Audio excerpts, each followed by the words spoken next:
সিলেটে জলাবদ্ধতা নিরসন কার্যক্রম ও খাল খনন উদ্বোধন প্রধানমন্ত্রীর। মহাসড়ক সংস্কার সহ রেল যোগাযোগ বাড়ানোর ঘোষণা। সরকারের কাজে আস্থা রাখার আহ্বান।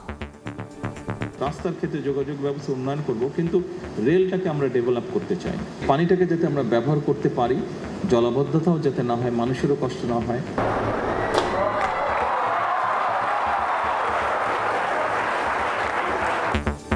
নতুন করে স্পোর্টসের যাত্রা শুরু। আন্তর্জাতিক মানের ক্রীড়াবিদ গড়ে ওঠার আশা প্রধানমন্ত্রীর। খেলাধুলার মাধ্যমে বিশ্বে বাংলাদেশকে তুলে ধরার আহ্বান। তোমরা স্পোর্টসের মাধ্যমে সারা বাংলাদেশকে পৃথিবীর সামনে তুলে ধরবে। কেউ খেলোয়াড় হবে, কেউ গায়ক হবে, কেউ মিউজিশিয়ান হবে, এক একজন এক একটা হবে। সরকার, রাষ্ট্র তোমাদের পাশে আছে। দেখছিলেন প্রধান শিরোনাম। রাত 11টার সময় সঙ্গে আছি আমি জিন্নাতারা যশোয়া। এছাড়া খেলার খবর জানাতে থাকবেন যশোয়া। আপনাকে ধন্যবাদ। বিশ্বের নানা প্রান্তের খেলাধুলার খবর জানিয়ে দেব আমি এস এম ইকবাল। এবার অন্যান্য শীর্ষ সংবাদ। সংস্কার নিয়ে মানুষকে ভুল বুঝিয়ে দেশ অস্থিতিশীল করার চেষ্টায় জামায়াত, বলছে বিএনপি। গণভোটের রায় না মানলে রাজপথে দাবি আদায়ের হুঁশিয়ারি 11 দলের। তেল সংকটের জন্য বিপণন কোম্পানির গাফিলতিকে দায়ী করলেন জ্বালানি মন্ত্রী। সচিবের নির্দেশ অমান্যের অভিযোগ। পাম্পে দীর্ঘ লাইনের পেছনে ছিল রাজনৈতিক দূরভিসন্ধি। হাওড়ে কৃষকের কান্না, তলিয়ে থাকা ধান কাটার লড়াই। বাড়তি মজুরি ও শ্রমিক সংকটে ফসল শুকানোর চ্যালেঞ্জ। উজানে টানা ভারী বৃষ্টির পূর্বাভাস, বাঁধ ধসের শঙ্কা। এবং হাম ও উপসর্গে আরও 4 শিশুর প্রাণহানি। সুস্থ হয়ে বাড়ি ফিরে আবারও অসুস্থ হচ্ছে অনেকে। 1.5 মাস বাড়তি যত্ন ও ভিটামিনযুক্ত খাবার খাওয়ানোর পরামর্শ।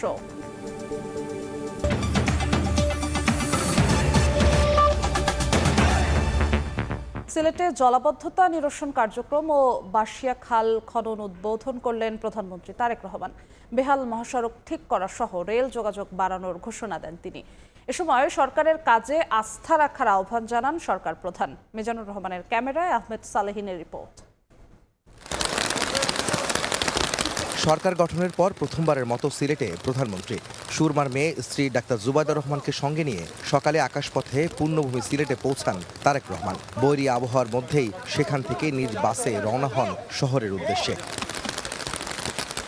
প্রচণ্ড বৃষ্টির মধ্যেই হজরত শাহজালাল রহমতুল্লাহ আলাইহির মাজার জিয়ারত করে সিলেট সফরের কার্যক্রম শুরু করেন সরকার প্রধান। এ সময় দেশ ও জাতির কল্যাণে দোয়া মোনাজাত করেন তারেক রহমান। ওই বৃষ্টি তো পরে হয়েছে। পরে শহরের সুরমা নদীর পাড়ে চাঁদনী ঘাটে যান সরকার প্রধান। জলাবদ্ধতা নিরসনে সুরমা নদীর উভয় পাড়ে বন্যা প্রতিরোধী অবকাঠামো প্রকল্প সহ বেশ কিছু প্রকল্পের উদ্বোধন করেন প্রধানমন্ত্রী। পাশেই সিলেট সিটি কর্পোরেশন আয়োজিত সুধী সমাবেশ যোগ দিয়ে প্রধানমন্ত্রী তারেক রহমান বলেন, জলাবদ্ধতা নিরসনে খাল খননের উপর জোর দিতে হবে। নদী বা খালে পলিথিন বর্জ্য না ফেলতেও সবার প্রতি আহ্বান জানান তারেক রহমান। বিভিন্ন প্রকল্প বাস্তবায়নের পরিকল্পনার কথা জানান তিনি। জলাবদ্ধতাও যাতে না হয়, মানুষেরও কষ্ট না হয়, সেটি কৃষির সুবিধার জন্যই হোক, পানিটিকে মানুষের ব্যবহারের সুবিধার জন্যই হোক, আমরা খালগুলো খনন করতে চাচ্ছি দেশে। ঢাকা সিলেট মহাসড়কের বেহাল দশার কথা তুলে ধরে আগামী কয়েক বছরের মধ্যে এই সড়কের উন্নয়ন কাজ শেষ করার কথা জানান সরকার প্রধান। রেল যোগাযোগ বাড়াতে 2 লেন করার কথাও জানান প্রধানমন্ত্রী।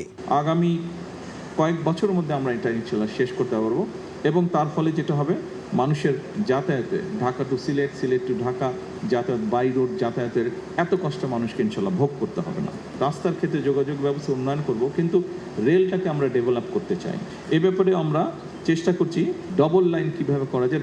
বর্তমান সরকারের বয়স খুব কম সময় হলেও প্রতিশ্রুতি বাস্তবায়নে ইতিমধ্যে কাজ শুরু হয়েছে জানিয়ে প্রধানমন্ত্রী তারেক রহমান দেশবাসীকে সরকারের ওপর আস্থা রাখার আহ্বান জানান। 2.5 মাস বয়সে একটি শিশু কিন্তু হাঁটতে পারে না। শিশুটাকে হাঁটতে হলে আরো কিছুদিন অপেক্ষা করতে হয়। বর্তমান সরকারের বয়স 2.5 মাসের মতো। তবে আমরা এরই ভিতরে আমরা যে সকল কমিটমেন্ট দেশের মানুষের সামনে উপস্থাপন করেছিলাম, দেশের মানুষকে আমরা দিয়েছিলাম, সেই কমিটমেন্টগুলো বাস্তবায়নের কাজ আমরা শুরু করেছি। বন্যা প্রতিরোধী অবকাঠামো প্রকল্প সহ বেশ কয়েকটি প্রকল্প এই সিলেটে উদ্বোধন করেছেন সরকার প্রধান। তিনি বলছেন, জনগণকে সঙ্গে নিয়েই তার প্রতিটি অঙ্গীকার বাস্তবায়ন করতে চান তিনি। তাই প্রত্যেকের সহযোগিতা কামনা করেন প্রধানমন্ত্রী তারেক রহমান। এরপর সেখান থেকে বেরিয়ে সদর উপজেলার কাশীপুর ইউনিয়নের বাইশা নদী পুনর্খনন কার্যক্রম উদ্বোধন করেন প্রধানমন্ত্রী তারেক রহমান। এখন তো বর্ষা শুরু হয়ে গেছে, এবছর তো আর শেষ হবে না, কিন্তু এই বছর নভেম্বর থেকে আবার আমরা খাল খনন শুরু করব শুকনা মৌসুমটা শুরু হলে। আহমেদ সালেহীন, সময় সংবাদ, সিলেট। খেলাধুলার মাধ্যমে বিশ্ব দরবারে বাংলাদেশকে তুলে ধরার আহ্বান জানিয়েছেন প্রধানমন্ত্রী তারেক রহমান। শিশু কিশোরদের লেখাপড়ার পাশাপাশি খেলাধুলা ও সাংস্কৃতিক কর্মকাণ্ডের উপর জোর দেন তিনি। বিকেলে সিলেট জেলা স্টেডিয়ামে নতুন কুড়ি স্পোর্টসের উদ্বোধনী অনুষ্ঠানে প্রধানমন্ত্রী বলেন, এর মাধ্যমে আন্তর্জাতিক মানসম্পন্ন ক্রীড়াবিদ তৈরি করবে বাংলাদেশ। মিজানুর রহমানের ক্যামেরায় আহমেদ সালেহীনের আরও একটি রিপোর্ট। সিলেট জেলা স্টেডিয়ামে শিশু কিশোর, শিক্ষার্থী আর ক্ষুদে খেলোয়াড়দের ভালোবাসায় সিক্ত হন প্রধানমন্ত্রী তারেক রহমান। স্ত্রী ডাক্তার জুবাইদা রহমানকে সঙ্গে নিয়ে অনুষ্ঠান স্থলে প্রবেশের পরই গগন বিদারী উচ্ছ্বাসে মেতে ওঠে তারা। পরে জাতীয় সঙ্গীত ও জাতীয় পতাকা উত্তোলনের মধ্য দিয়ে নতুন কুড়ি স্পোর্টসের কার্যক্রম শুরু করেন সরকার প্রধান। নির্ধারিত মঞ্চে আসন গ্রহণের পর ক্ষুদে প্রতিযোগীদের ডিসপ্লে উপভোগ করেন প্রধানমন্ত্রী। পরে নতুন কুড়ি স্পোর্টস 2026-এর উদ্বোধন করেন তিনি।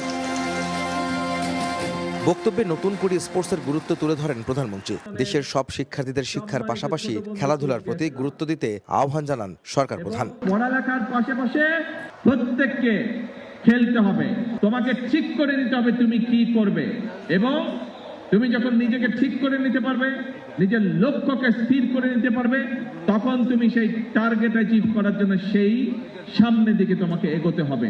প্রত্যেক শিক্ষার্থীকে মেধা বিকাশের মাধ্যমে আন্তর্জাতিক পর্যায়ে আগামীর অ্যাম্বাসেডর হওয়ার আহ্বান জানান প্রধানমন্ত্রী।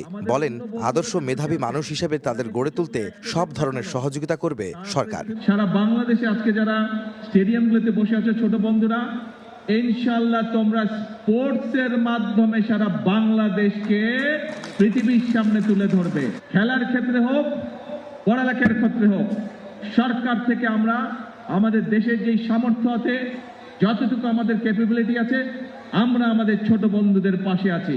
বক্তব্য শেষে পুরো মাঠ ঘুরে ক্ষুদে প্রতিযোগী ও স্টেডিয়ামের গ্যালারিতে থাকা শিক্ষার্থীদের সঙ্গে শুভেচ্ছা বিনিময় করেন সরকার প্রধান। স্বপ্নের পথে বিজয়ের সাথে, এই স্লোগানে সিলেট জেলা স্টেডিয়ামে নতুন করে স্পোর্টসের উদ্বোধন করলেন প্রধানমন্ত্রী তারেক রহমান। তিনি বললেন, তৃণমূল থেকে যেমন পেশাদার খেলোয়াড় তারা উঠিয়ে আনবেন, একই সঙ্গে এই খেলোয়াড়রাই আগামীতে আন্তর্জাতিক বিশ্বে দেশের মর্যাদা অক্ষুণ্ণ রাখবেন। একই সঙ্গে আর্থিক সচ্ছলতা এনে দেবেন প্রতিটি পরিবারকে। আহমেদ সালেহীন, সময় সংবাদ, সিলেট। সংবিধান সংস্কার নিয়ে মানুষকে ভুল বোঝানোর চেষ্টা করছে জামায়াত, এমন মন্তব্য করে বিএনপি মহাসচিব বলেছেন, দেশকে অস্থিতিশীল করতে আন্দোলন করছে বিরোধীরা। শ্রমিক দলের প্রতিষ্ঠাবার্ষিকী উপলক্ষে সকালে শহীদ রাষ্ট্রপতি জিয়া রহমান ও সাবেক প্রধানমন্ত্রী বেগম খালেদা জিয়ার সমাধিস্থলে জড়ো হন নেতাকর্মীরা। নেতৃবৃন্দকে সঙ্গে নিয়ে শ্রদ্ধা নিবেদন করেন বিএনপির স্থায়ী কমিটির সদস্য ও প্রধানমন্ত্রীর উপদেষ্টা নজরুল ইসলাম খান। এ সময় কোনো রাজনৈতিক দল রাষ্ট্রবিরোধী কার্যক্রম করলে বিএনপি নয়, আইন শৃঙ্খলা বাহিনী যথাযথ ব্যবস্থা নেবে বলে জানান নজরুল ইসলাম খান। যে দলটি, এই যে দলের নেতাকর্মীরা, তারা এতদিন ধরে জনগণকে নিপীড়ন করেছে, জনগণের সম্পদ লুণ্ঠন করেছে, এই দলটা এবং তাদের নেতাকর্মীদের বাংলাদেশে রাজনীতি করার সুযোগ পাওয়া উচিত না। রাষ্ট্রের বিরুদ্ধে কেউ কোনো কাজ করলে সেটা দেখার দায়িত্ব রাষ্ট্রের যে আইন শৃঙ্খলা রক্ষাকারী প্রতিষ্ঠান আছে, এটা তাদের কাজ, এটা বিএনপির কাজ না। রাজধানীর শেরেবাংলা নগরের এক অনুষ্ঠানে বিএনপি মহাসচিব ও স্থানীয় সরকার মন্ত্রী মির্জা ফখরুল ইসলাম আলমগীর অভিযোগ করেন, জামাত সংবিধান সংস্কার নিয়ে মানুষকে ভুল বোঝানোর চেষ্টা করছে, দেশকে অস্থিতিশীল করার উদ্দেশ্যে আন্দোলন করছে বিরোধীরা। এর সমাধান সংসদে হবে বলেও জানান তিনি। জুলাইয়ের সনদের প্রত্যেকটা জায়গায় আমরা ছিলাম, জামাতের নেতৃত্বে 11 দল, এরা সম্পূর্ণ মানুষকে ভুল বোঝানোর চেষ্টা করছে, তারা এটার উপরে আন্দোলন করছে। উদ্দেশ্যটা কি? উদ্দেশ্য হচ্ছে আবার বাংলাদেশকে ডিস্টেবিলাইজ করা। আমি আশা করব সংবিধানের যে বিতর্ক শুরু হয়েছে, সেই বিতর্ক শেষ হয়ে এটা নিয়ে আমরা সামনের দিকে এগিয়ে যেতে পারব। বিতর্ক বাদ দিয়ে অর্থনৈতিক অবস্থার উত্তরণে জাতীয় ঐক্যের আহ্বান জানান বিএনপি মহাসচিব। হাসান ওয়ালি, সময় সংবাদ, ঢাকা। গণভোটের রায় না মানলে রাজপথে দাবি আদায়ের হুঁশিয়ারি দিয়েছে জামায়াত। দাবি আদায়ে জেলায় জেলায় গণমিছিল করে 11 দল।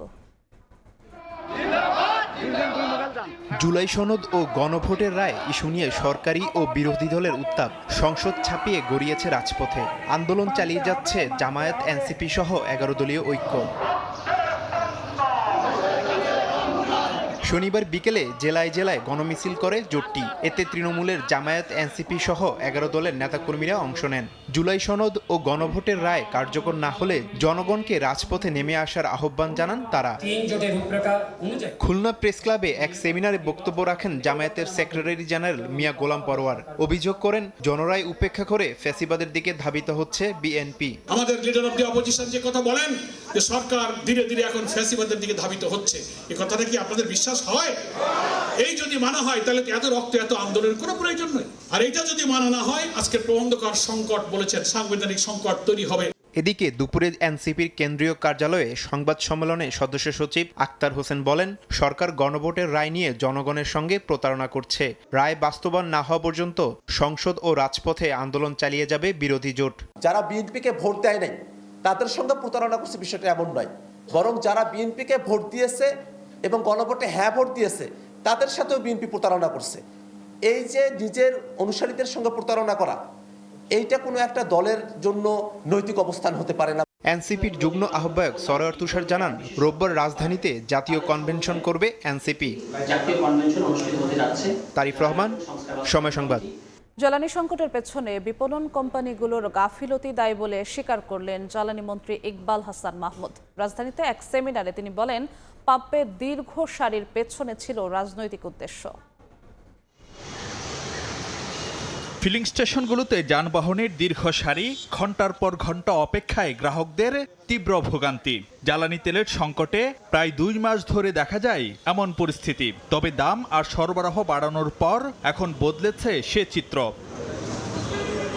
সংকটের জন্য এতদিন আতঙ্কিত হয়ে বেশি তেল কেনা আর মজুদ প্রবণতাকে দায়ী করলেও এবার কিছুটা সুর বদলালেন জ্বালানি মন্ত্রী। মূল কারণ ছিল আমাদের এইসব কোম্পানিগুলো, তাদেরও গাফলতি ছিল। আর্টিফিশিয়াল মোটরসাইকেলের লাইন লাগছে, পলিটিক্যাল একটা মোটিভেশন ছিল, কিন্তু আমাদের লোকজন যদি ওটাকে ঠিক মতো ক্যাটারিং করতো তাহলে এই লাইনও থাকতো না। জ্বালানি সংকট আর লোডশেডিং এর প্রসঙ্গ টেনে নিজস্ব সম্পদ অনুসন্ধানে জোর দেন মন্ত্রী। পেট্রোল পাম্পের লাইন যেতে যেতে না যেতে আবার বিদ্যুতের লোডশেডিং শুরু হয়ে গেল। এই যে সব প্রবলেমগুলো আছে, এগুলোকে ওভারকাম করতে পারে আমার দেশীয় সম্পদ যদি আমরা আহরণ করতে পারি এবং দিতে পারি আর কি। রাজধানীতে আরেক অনুষ্ঠানে মন্ত্রী জানান, আগামী 5 বছরে নবায়নযোগ্য উৎস থেকে 10,000 মেগাওয়াট বিদ্যুৎ উৎপাদন করতে চায় সরকার। এই সোলারকে এগিয়ে নেওয়ার জন্য উইল গিভ ইনসেন্টিভ। কিভাবে ট্যাক্স কমিয়ে এটা ঠিক করা যায়, যারা সোলারকে ব্যবহার করে বেশি তাদেরকে কিভাবে ইনসেন্টিভ দেওয়া যায়, এগুলো আমরা চিন্তা করছি। মন্ত্রী জানান, জুনের মধ্যে নবায়নযোগ্য জ্বালানি নীতি তৈরি করবে সরকার, যা হবে বিনিয়োগ বান্ধব। এই পলিসিটা। ফারুক ভিয়া, রবিন, সময় সংবাদ, ঢাকা। বৃষ্টি ও উজানের ঢলে হাওরে তলিয়ে গেছে ফসল। বাড়তি মজুরি ও শ্রমিক সংকটে পরিবারের সদস্যদের নিয়েই ধান কাটছেন অনেকে। বৃষ্টিতে ফসল শুকানো নিয়েও বিপাকে চাষিরা। উজানে ভারী বৃষ্টির পূর্বাভাসে ফসল রক্ষা বাঁধ ধসের শঙ্কায় পানি উন্নয়ন বোর্ড।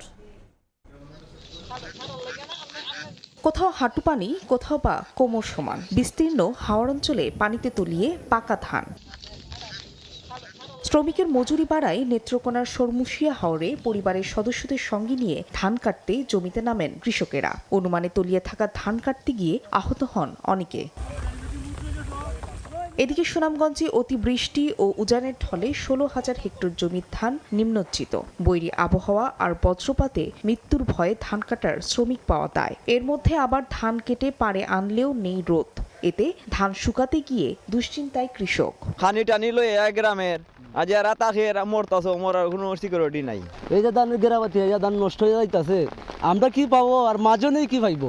আগামী 1 সপ্তাহ উজানে ভারী বৃষ্টির পূর্বাভাস রয়েছে। এতে ফসল রক্ষা বাঁধ ধসের শঙ্কায় পানি উন্নয়ন বোর্ড। আমাদের 1718 কিলোমিটার বাঁধ, এগুলো আসলে দীর্ঘ সময় ওয়াটার রেজিস্ট্রেশন করার ক্ষমতা আস্তে আস্তে কমে যাচ্ছে।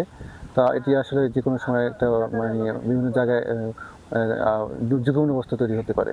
ব্রাহ্মণবাড়িয়ার নাসিরনগর এবং সরাইল অঞ্চলে এখনো 30 ভাগ ধান পানির নিচে তলিয়ে। এতে বিপাকে প্রান্তিক কৃষকেরা। দিনের অবস্থা ভালো শুকাইতে পারে না, এটা নষ্ট হইতাছে, গ্যাস দিতেছে, ধান কলার মাঝে রাইকেও নষ্ট করতেছে। মাত্র ফসল আমরা এটা লই বাচ্চা কাচ্চা লইয়া চলি, এটা যদি না হতে তো আমরা উপায়ই নাই। কিশোরগঞ্জের বেশিরভাগ নদীর পানি বাড়ছে, এতে নতুন করে পানির নিচে চলে যাচ্ছে ধানের জমি। ১,৫-২,০০০ টাকা দিয়েও পাওয়া যাচ্ছে না কৃষি শ্রমিক। নিজ উদ্যোগে এখন পর্যন্ত ৫৩ ভাগ ধান কেটেছে কৃষকেরা। তো শাসনা দিয়ে ১,০০০ এরপরেও হয় না, লোক পায় না, লোক কাজ করতে পারে না শীতের জন্য। এছাড়া মৌলভীবাজারে ১,৪৩২ হেক্টর এবং হবিগঞ্জে প্রায় ৮,০০০ হেক্টর বোরো ধান পানিতে ডুবে আছে। শ্রমিক সংকটে ধান কাটতে না পারায় নষ্ট হচ্ছে অধিকাংশ ফসল। ফাহরিয়া ফারজানা, সময় সংবাদ। রাজধানীর উত্তরায় বাবার কাছ থেকে ছিনিয়ে নেয়া কিশোরীকে ৯ দিন পর উদ্ধার করেছে পুলিশ। গ্রেফতার করা হয়েছে অভিযুক্ত কিশোরকে। রাজধানীর উত্তরার ৬ নম্বর সেক্টরের ৫ নম্বর রোড সিসিটিভি ফুটেজে দেখা যায় পরীক্ষা শেষে বাবার সঙ্গে বাসায় ফিরছিল ১৪ বছরের এক কিশোরী। কিছুক্ষণ পর সেখানে উপস্থিত হয় লামিন নামের এক কিশোর। মেয়েটিকে বাবার কাছ থেকে টেনে হিঁচড়ে নেয়ার চেষ্টা করে সে। কিছুক্ষণ পর যোগ দেয় আরো এক যুবক। পরে ওই যুবক কিশোরীকে তার বাবার কাছ থেকে জোরপূর্বক ছিনিয়ে নিয়ে প্রাইভেট কারে পালিয়ে যায়। ঘটনাটি ২২ এপ্রিল দুপুর ২:৩০টার। সেদিনই উত্তরা পূর্ব থানায় একটি অপহরণ মামলা করে মেয়েটির বাবা। মাঠে নামে আইন শৃঙ্খলা বাহিনী। ঘটনার ৯ দিন পর গাজীপুরের পুবাইল থেকে অপহরণের সঙ্গে জড়িত লামিন ইসলাম নামের এক কিশোরকে গ্রেপ্তার করে পুলিশ। উদ্ধার করা হয় অপহৃত কিশোরীকে।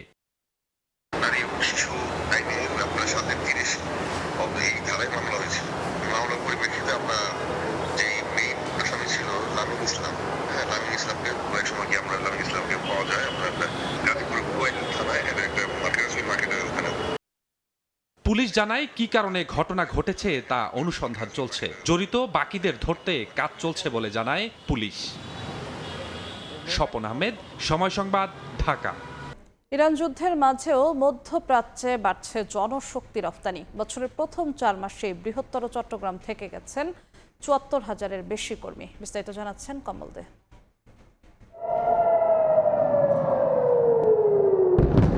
চলতি বছরের ফেব্রুয়ারি থেকে যুদ্ধের আগুনে পুড়ছে মধ্যপ্রাচ্যের দেশগুলো। সৌদি আরব, আরব আমিরাত, ওমান, কাতার এবং কুয়েতের মতো দেশগুলো হলো বাংলাদেশের জনশক্তি রপ্তানির মূল অঞ্চল। জনশক্তি রপ্তানি ব্যুরোর তথ্য বলছে, যুদ্ধের আগে ২০২৫ সালে চট্টগ্রাম বিভাগের ১১ জেলা থেকে জনশক্তি রপ্তানি হয়েছিল ৩,২২,২৯১ জন। আর চলতি বছরের প্রথম ৪ মাসে এই সংখ্যা ৭৪,৪৯১ জন। যুদ্ধের কারণে কিছুটা স্লো গতি হওয়াতে আমাদের কিন্তু যাচ্ছে, সৌদি আরবে বেশি যাচ্ছে, আর অন্যান্য বিভিন্ন ইউরোপ কান্ট্রি তো আমাদের মোটামুটি পর্যাপ্ত পরিমাণে যাচ্ছে। গত বছর জনশক্তি রপ্তানিতে শীর্ষস্থানে ছিল কুমিল্লা, এরপর ব্রাহ্মণবাড়িয়া এবং চতুর্থ স্থানে ছিল চট্টগ্রাম। জনশক্তি রপ্তানির ক্ষেত্রে চিটগংয়ের ট্রেন্ডটা হচ্ছে মিডল ইস্ট ভিত্তিক। প্রথম যদি ধরেন ইউনাইটেড আরব এমিরেটস, তারপর হচ্ছে সৌদি আরবিয়া, দেন হচ্ছে ওমান। কিন্তু বর্তমানে এই দুইটা দেশে ভিসার জটিলতা দেখা দিয়েছে। অস্থিরতার মাঝেও চট্টগ্রামের বাসিন্দারা জীবিকার সন্ধানে ছুটছেন মধ্যপ্রাচ্যের দেশগুলোতে। কাতারের পরিস্থিতি সব দেশের চেয়ে মোটামুটি ভালো। সৌদি আরব যেতে যাচ্ছি, এখানে আমার বোনের হাজব্যান্ড আছে। বছরে ৩ থেকে ৪ বিলিয়ন মার্কিন ডলার রেমিটেন্স পাঠায় বৃহত্তর চট্টগ্রামের ১১ জেলার প্রবাসীরা। কমল দে, সময় সংবাদ, চট্টগ্রাম। হাম ও উপসর্গে প্রাণ গেছে আরও ৪ জনের। এদিকে চিকিৎসা নিয়ে সুস্থ হয়ে বাড়ি ফিরে আবার অসুস্থ হচ্ছে অনেক শিশু। এ অবস্থায় সুস্থ হওয়ার পর প্রথম ১.৫ মাস শিশুকে বেশি যত্ন ও ভিটামিনযুক্ত খাবার খাওয়ানোর পরামর্শ দিয়েছেন চিকিৎসকরা। ৬ বছরের ওমর ফারুক করুণ চাহনিতে হাসপাতালের দেয়ালে এক দৃষ্টিতে তাকিয়ে আছে। ৫ মাস আগেই মাকে হারিয়েছে সে। হামে আক্রান্ত হয়ে মায়ের আদরটুকু জুটছে না কপালে। চোখের সামনে তার যন্ত্রণা দেখে কষ্ট হচ্ছে স্বজনদেরও। অন্য হাসপাতালে বলছিল আইসিইউতে ভর্তি করার জন্য, পরে হেরা বলছে আইসিইউতে ভর্তি করান লাগবে না, নর্মালি ভর্তি করান। পরে নর্মালি ভর্তি হয়েছে, এখন আগে থেকে এখন একটু ভালো আছে। হামে আক্রান্ত হয়ে হাসপাতালের বিছানায় এখন ৪ থেকে ৬ বছরের শিশুদের সংখ্যা বাড়ছে। বেশিরভাগ শিশু নিউমোনিয়া সহ অন্যান্য জটিল রোগ নিয়ে ভর্তি হচ্ছে। তবে সঠিক সময়ে হাসপাতালে আনায় শারীরিক সুস্থতা ফিরে পাচ্ছেন অনেক শিশু। প্রথম রয়েছে, এরপরে বোনে রয়েছে, তখন এই জায়গায় আনছি, এখন ট্রিটমেন্ট চলতে আছে। হামের থেকে এখন নিউমোনিয়াটাই রয়েছে, হাম ভালো হয়েছে, নিউমোনিয়া একটু বেশি তো এটা সময় লাগবে বলছে। চিকিৎসা নেয়ার পরেও কিছু শিশু আবারও হাসপাতালে ভর্তি হচ্ছে। চিকিৎসা নেয়ার প্রথম 1.5 মাস স্বাস্থ্যবিধি মেনে সতর্ক হয়ে চলার আহ্বান জানান চিকিৎসকরা। এটা ভাইরাল ডিজিজ, এটা রোগ প্রতিরোধ ক্ষমতা একদম কমে যাচ্ছে। এই জন্য ভালো হয়ে গেলেও 1 থেকে 1.5 মাস কিন্তু ওর ইমিউনিটি আগের অবস্থায় ফিরে আসতে সময় লাগে, 1 থেকে 1.5 মাস। এই সময়টা কিন্তু ওর ইমিউনো সাপ্রেসড কন্ডিশনেই আছে। এই সময় একটা ভালো হলেও বাড়িতে গিয়ে দেখা যাচ্ছে অন্য আর একটা আক্রান্ত হচ্ছে। সুস্থ হয়ে বাড়ি ফেরা শিশুদের রোগ প্রতিরোধ ক্ষমতা বাড়াতে পর্যাপ্ত ভিটামিন ও প্রোটিনযুক্ত খাবার গ্রহণের পরামর্শ চিকিৎসকদের। আয়েশা সিদ্দিক, সামিয়া, সময় সংবাদ, ঢাকা। বাজেটকে অর্থনীতির পুনরুদ্ধারের হাতিয়ার হিসেবে ব্যবহারের পরামর্শ দিয়েছেন সিপিডি নির্বাহী পরিচালক ফাহমিদা খাতুন। শনিবার এফডিসিতে ছায়া সংসদ বিতর্ক প্রতিযোগিতা শেষে এ পরামর্শ দেন তিনি।